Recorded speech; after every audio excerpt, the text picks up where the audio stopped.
hello, and welcome back to the review with Heather.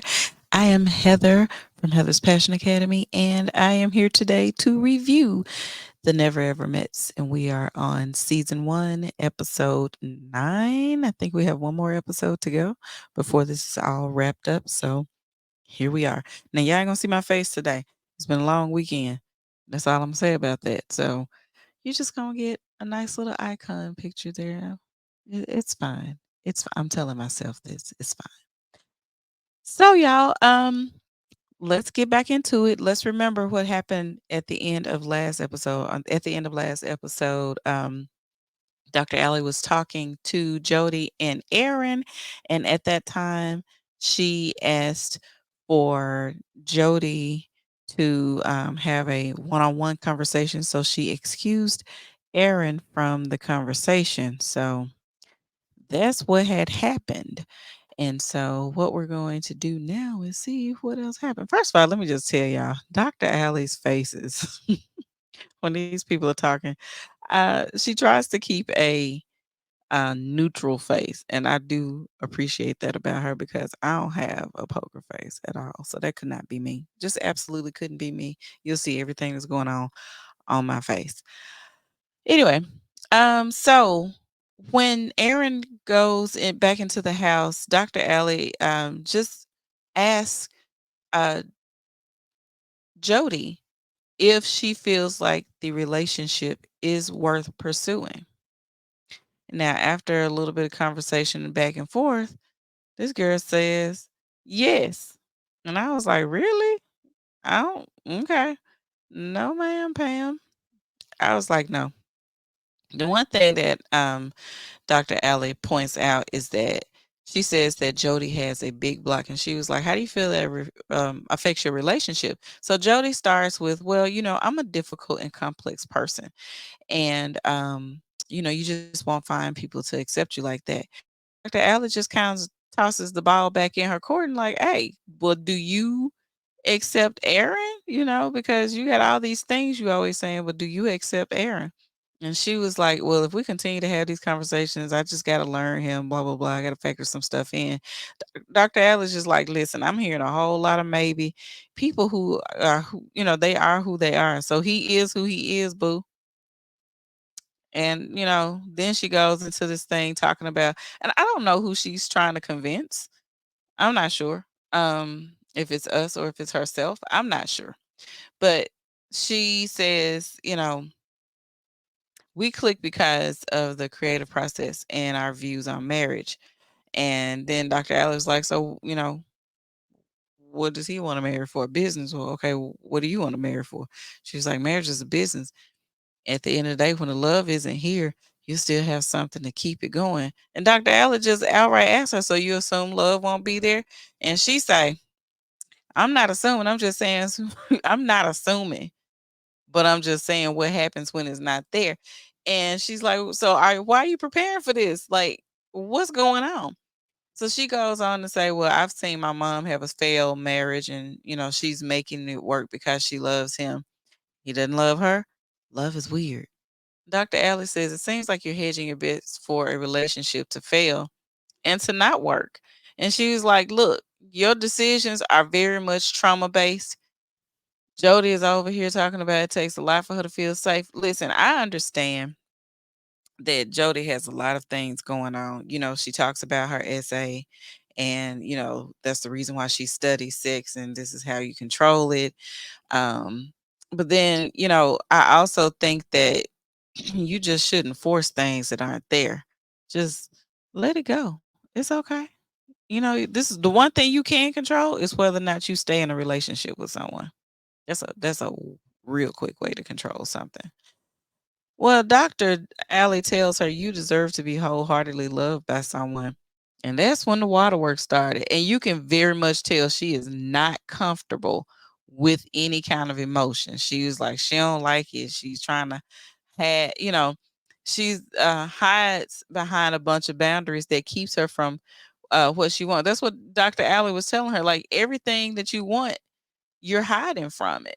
You know, I don't know how long this actual situation took, this conversation, But it seemed like it was a long enough process that the sun shifted. And, Dr. Allie's really trying to get her to, see what's going on with her, trying to see, she looks like she's in pain. Dr. Allie's like, identify these emotions. And she's like, these emotions aren't safe. Dr. Allie is like, listen, like I said, I think she works well for these types of people, because she's able to now, and that's the thing about being a therapist as well, is that I guess they're trained to have more of a poker face. Where so I think I would get a little too involved. Like, girl, you don't like that boy, go on now, leave him alone. Anyway, she was like, "You gonna have to let those guards down, and write about having a loving relationship and what that would look like for you, and what it feels like to love." And she's just like, "Oh, just help!" And then Dr. Allie offers her a hug, which she was almost not gonna do it. And she says she needs to work on herself. I'm not sure if she's going to, but it's good practice to say that you are. You know, it happens. But Jody, let me just tell you something. You know, people are told not to marry for love alone, not to not get married for love. That means it all yeah, it's great to love someone, but you need to have sense and sensibility. You can't make it on love alone. Because if you love someone and they don't seem to be a person that wants to evolve, or a person that wants to grow, or a person that's okay with living in one way and you're not okay with that, then no, you shouldn't be married with the person. But you also shouldn't marry strictly for business, because that's crazy. The thing about it is, yes, people marry for all kinds of reasons, and it may be love over business, or business over love, or just a kind of a meshing of both. But when you hear people saying you need to have this and that in order, I remember when I was out doing, because I do in home. I'm a bedroom candy consultant. So when I was doing those parties, I remember going to a party with a couple of older people, and they all would say, the thing about it is that you need to be friends, because when all the passion ends, when the passion's not there, then you need something to hold on to, which means that they love each other, but they had to redefine their relationship, because sometimes when you get older, there are things that you're just physically not able to do. So I'm just saying to you, Jody, let's really think about this a little longer. That's all I'm saying. And please stop self-diagnosing, because you're not as complex as you think you are. Because calling yourself difficult and complex usually is just another way to avoid dealing with what you're dealing with. And that's all I'm gonna say about that. All right, so it's Gregg's birthday. He comes into the kitchen. Everybody say happy birthday. Everybody has a shot in honor of his birthday, and now it's time to get ready for the day. Woo woo!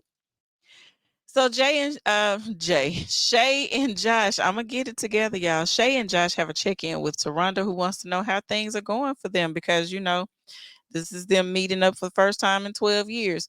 They obviously gonna say, "Hey, we cool, we fine," and she wants to know what their future plans in. They reveal that they're going to move in together, and this was her face. It was my face too, Taronda. And she was like, "Oh, y'all gonna move in together?" And they was like, "Well, eventually we're gonna have to find a place that works for everybody." Da da da. He has kids. Toronto was like, "Have either one of y'all ever lived with someone before, like a significant other?" Neither one of them have. Let me just tell you. I don't know. You got kids and you trying to do all this together. That's a lot. Anyway, she tells them that it's hard work. And I don't think that a lot of people realize how much hard work it actually is when you're talking about merging two lives together, especially when you are really established in who you are. And then he has two kids on top of that. But they gonna do it, I guess. She wants to move somewhere where she can party and brunch, and he says he's a homebody. Taronda lets her, reminds her, you have to be a mom. He has kids. She's like, all right, that's okay. I love kids. And I'm like, girl, it's a difference between keeping them for a couple of hours and them living in your house. I hope you know. I hope you know. All I'm saying is be careful. At the end of the day, be careful. Um, so Josh and Shay's people are visiting later on. His friend from high school is coming, and her sister is coming. They wanted to know what each of those people think. He said at first his friend said, you wasting your time because this is an online situation. But we're gonna see. So Chris and Sandia go on their final date. They are going horse riding because she is really like she's like this is a bucket list item.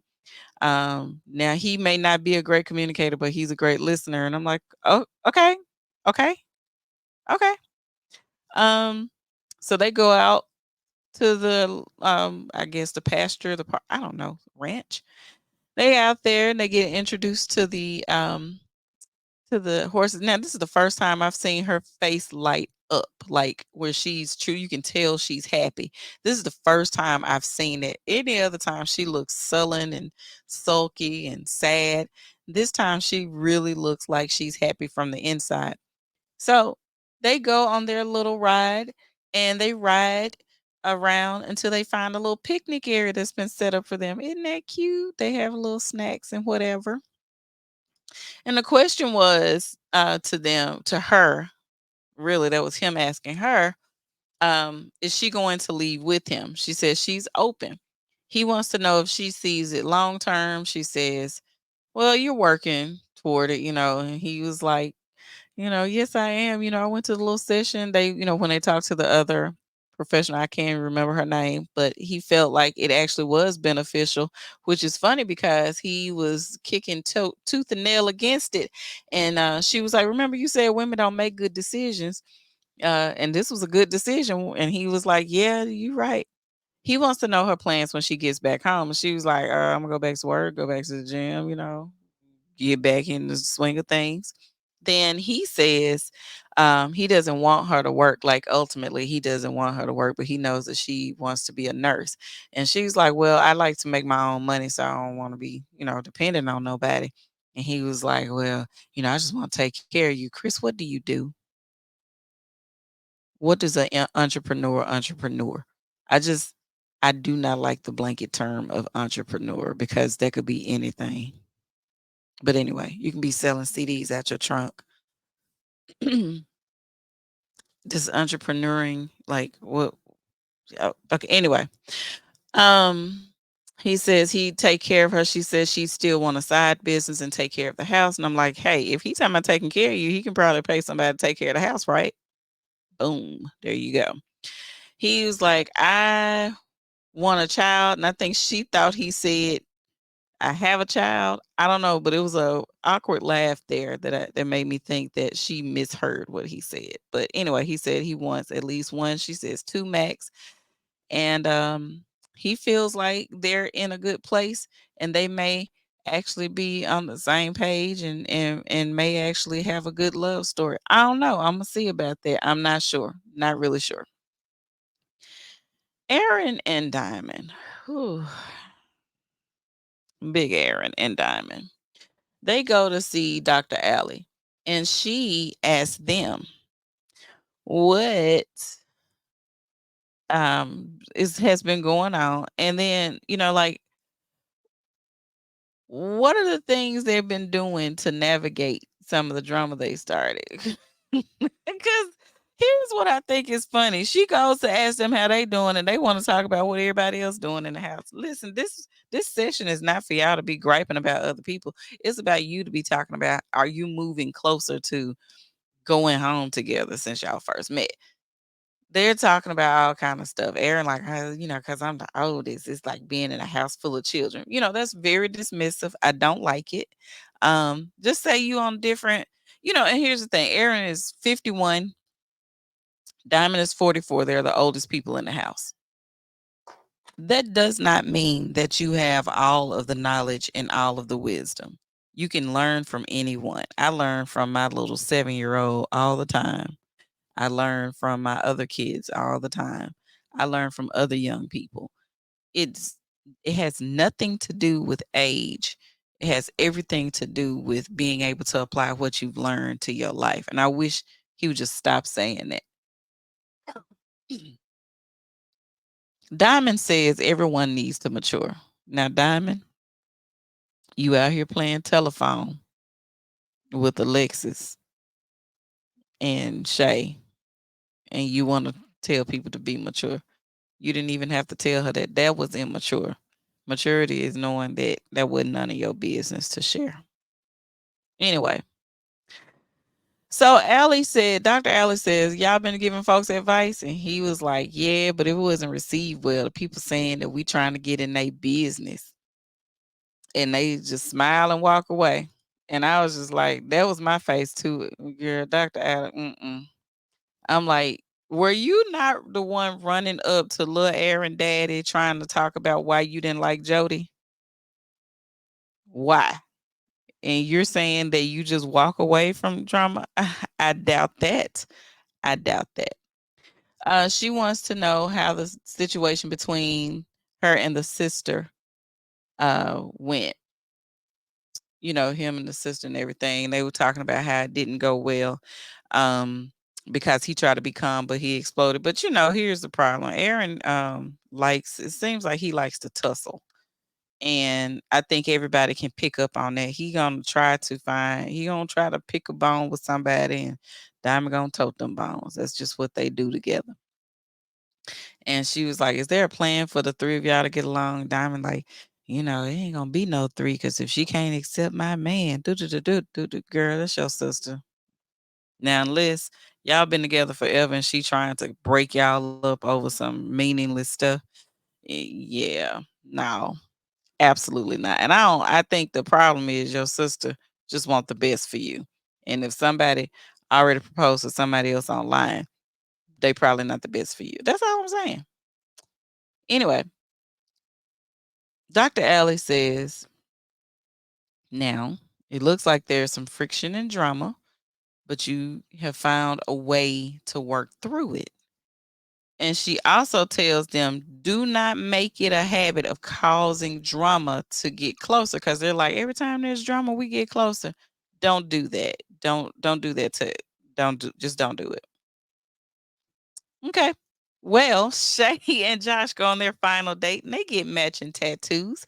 Josh said he wanted to start writing his story through tattoos, and it starts with sharing a tattoo experience with Shay.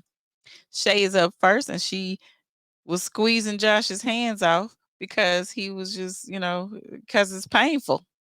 I ain't never had a tattoo, but needles. Josh tells her there are only two good pains, tattoos and babies, and she gonna get this one on out the way. Girl, child, let's not do that. Let's not even talk about that. Let's just get y'all moved to the same city first. Anyway, Josh is up next after Shay had her tattoo done. I wonder how long this took. I don't know, because I've never had a tattoo, so I have no idea how long a tattooing session lasts. Anyway, they talk about her sister coming and visiting them and what she might think about them getting matching tattoos. And that was the matching tattoo they both got on the same arm in the same area of their arm. And they, picked it out together. So yay for them, I guess. Gregg and Millie go on their final date, which is in honor of his birthday. Now, I just think if I'm just looking at the back of them walking into this room right here, and they are dressed so differently from each other. Like he looked like he got on a coat and boots and everything, and she got on like midriff open, and his is more so of a um more dressier. He has a dressier outfit on, and hers is kind of like casual. I don't know what's going on here, but okay. Anyway, she asked him how it feels to finally be 32 because she's already 32. And so he was like, yay to me, I guess.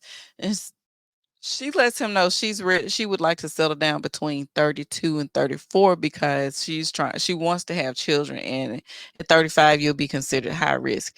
And I'm just saying, I've had two after 35, and you're only as high risk as your health is. That's the way I feel about it. They consider you geriatric, they consider you advanced pregnancy, but the way our pregnancies still last at least, are supposed to last 9 months, but I wouldn't place too much stock in that at this point because more and more women are having babies after 35.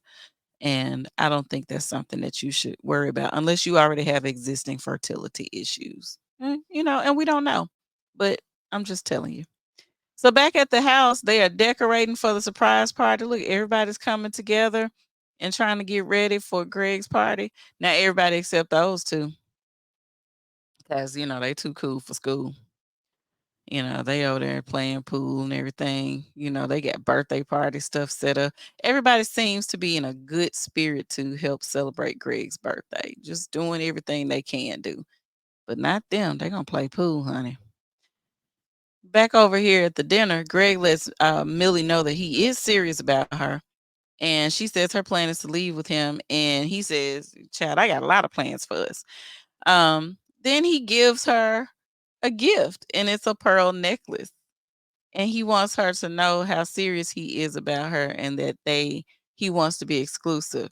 And I think this is a nice sweet moment because I don't know, I thought that they were going to last past the first couple of days. So that's nice.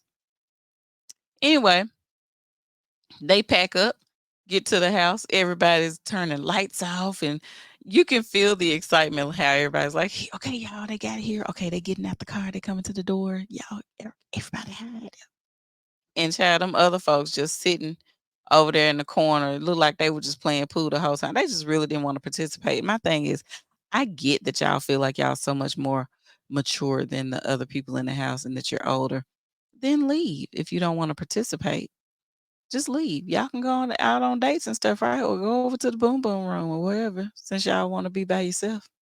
Anyway, so they all hiding. Everybody's scattering and skedaddling. Chris is at the door about to do whatever.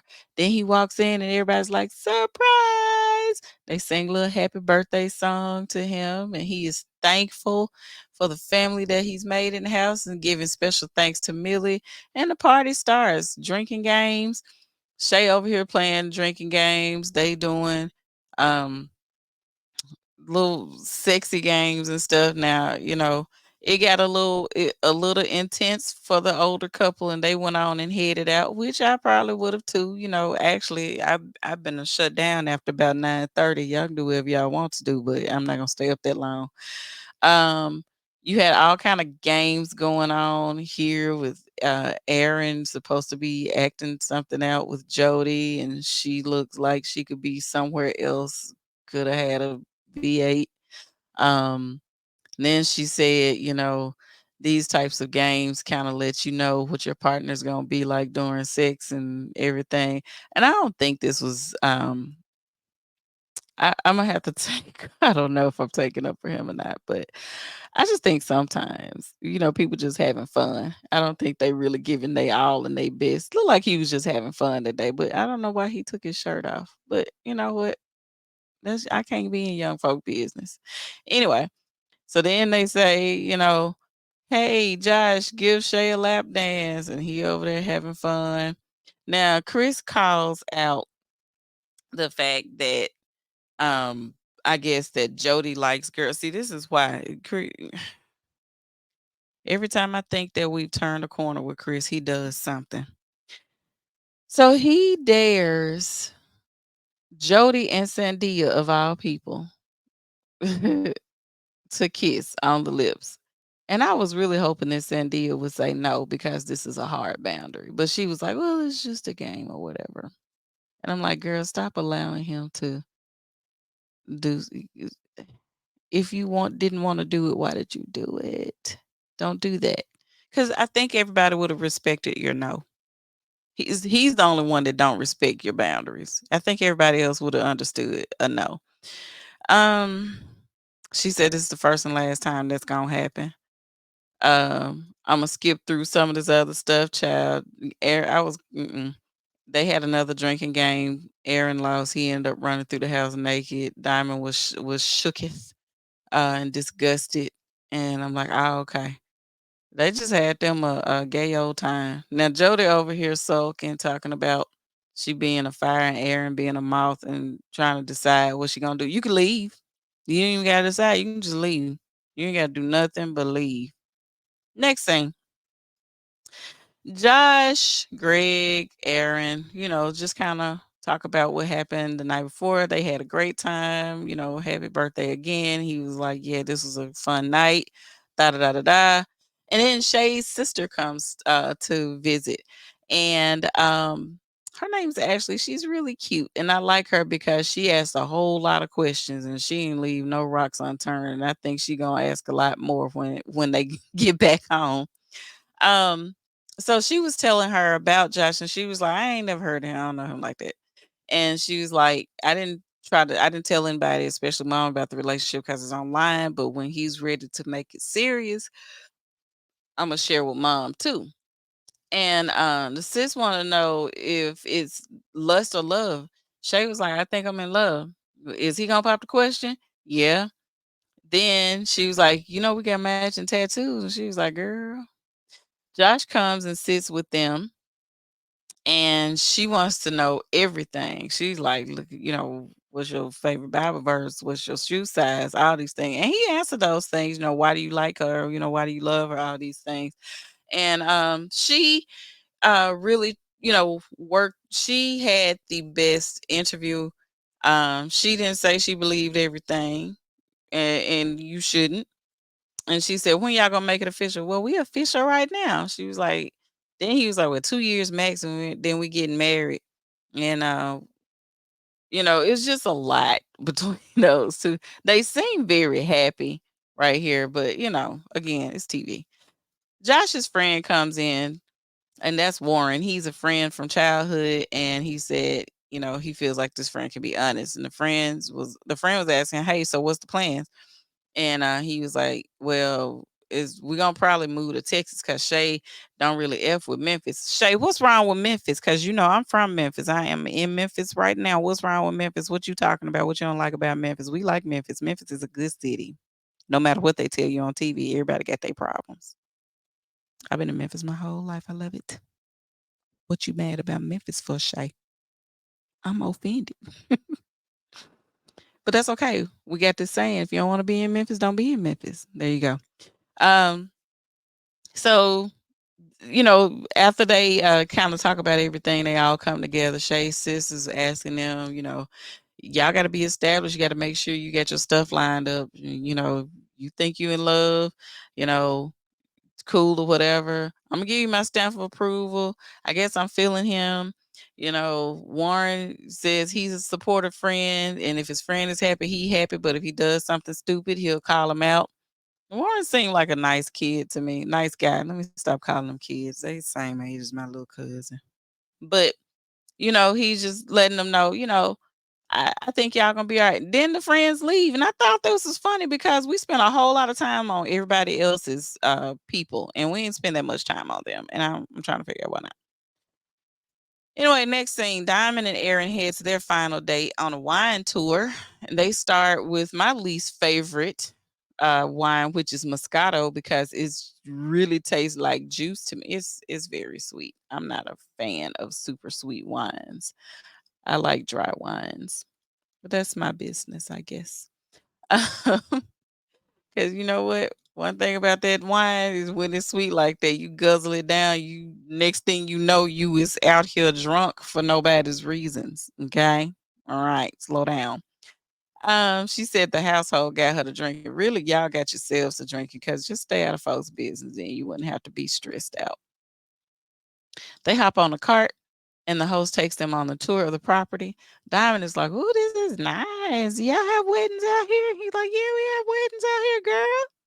So he drives into an area that's been secluded and's been dressed up. And Aaron's like, it's decorated with her favorite flowers, which are white tulips. I love tulips too. That's really pretty. And he do a speech, "Diamond, I've been knowing you for 5 years. We've been fighting here for, we're gonna do the thing. And I just want to drop down on one knee and ask you to marry me." And that's where it ends, y'all. And we already know she's gonna say yes next week, but they need a cliffhanger. So they're gonna always stop before the answer is given. But she's just all like, oh, and that's where it ends. Now we know the next episode is the last episode, and we're gonna see about everybody's final decision, whether they decide to stay together or leave or whatever. And we're gonna see this wrapped up. Hopefully there's not gonna be a reunion, because I don't think I can handle a reunion. I don't know about that. Just tell us what happened like they do at the end of the movies. Just write it out somewhere like, oh, this person and that person ended up together. Blah blah blah. Woo. Now I did want to just say this because I just felt like it needed to be said. At the end of the episode, there was a card, in loving memory card that popped up for Josh's friend Warren, who passed away sadly on Christmas Day 2022 at the age of 32. And of course, because he was in Memphis, I was like, oh man, a Memphis person, So I looked it up, and we know that, that's when he passed away. Um, and the show was that also tells us that the show is 2 years old. The show has been recorded 2 years ago. And that's yeah. But very sorry for your loss, Josh, and Warren's family, the Ransom family. My condolences to you all. But thank you guys for watching. Please drop your thoughts in the comments section. If y'all have something to add to this thing, I've really enjoyed the feedback. Thank you so much for watching. Please, if you just do me one favor, please okay, a couple of favors. Subscribe and share this video. And again, post your thoughts in the comments section so that we can have a good old conversation about what's going on with this show. And I'd appreciate that. But thanks for now, and I will see you all next time. Thank you again for watching. I'll see you all in the next video. Bye.